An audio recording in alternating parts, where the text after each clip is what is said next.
Je vais vous dire pourquoi. Je pense que Kadhafi a signé son arrêt de mort lorsqu'il a décidé de créer une monnaie commune à l'Union africaine. Car je vous rappelle que la Libye fait partie de l'Union africaine.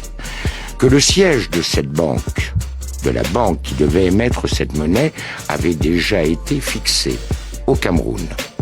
Je vous rappelle que dans le cadre du financement de cette banque, l'État libyen apportait 90% du capital requis.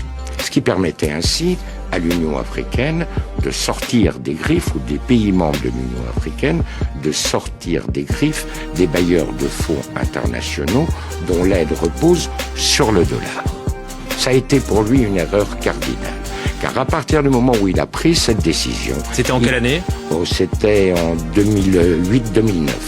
Car à partir du moment où il a pris cette décision, il a heurté de front les intérêts des États-Unis et du dollar américain. Et vous avez un deuxième élément.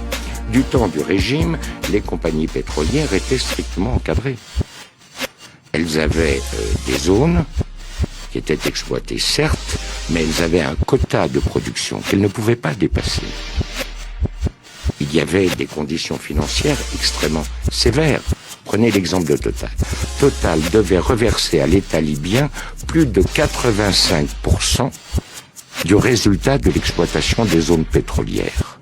À partir du moment où le régime tombait, eh bien, chaque compagnie a fait ce qu'elle a bien voulu faire. Mais ça n'a pas empêché le rapprochement de Mouammar Kadhafi avec Nicolas Sarkozy. Il a été reçu...